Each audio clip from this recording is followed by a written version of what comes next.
আজির বিষয় কেন হল দি পিএসসির সামান্য গাড়ি চালক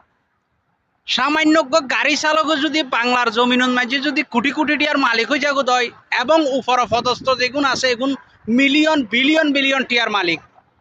আজিয়ে যে ব্যক্তির সম্পর্কে হতা হইতাম স্যার তার বাড়ি নাকি মাদারীপুর তার হাজ খাম সব কিছু হল দি মাদারীর চোদর মতো তাই হাজগর কিন্তু ব্যাগ মাদারীর চোদ বাংলার লক্ষ লক্ষ মেধাবী ছাত্র অলুর জীবন নষ্ট করি তাই পিএসসি বিসিএস বাংলাদেশের আস্থার স্থান বাংলাদেশের সকল স্টুডেন্ট অলুর আস্থার স্থান হল দি বিসিএস কিলে বিসিএস গড়ি রে বেগুন একখান ভালো সরকারি চাকরির আশা করে আজিয়ে এই পিএসসির জিএন একখান মানুষের স্টুডেন্ট অলুর আস্থা আছিল এই আস্থা পর্যন্ত নষ্ট করে দিয়ে এই হাঙ্কের ফোয়া তো তার ফোয়া নাকি এবং হয়তো মাদারীপুর জেলার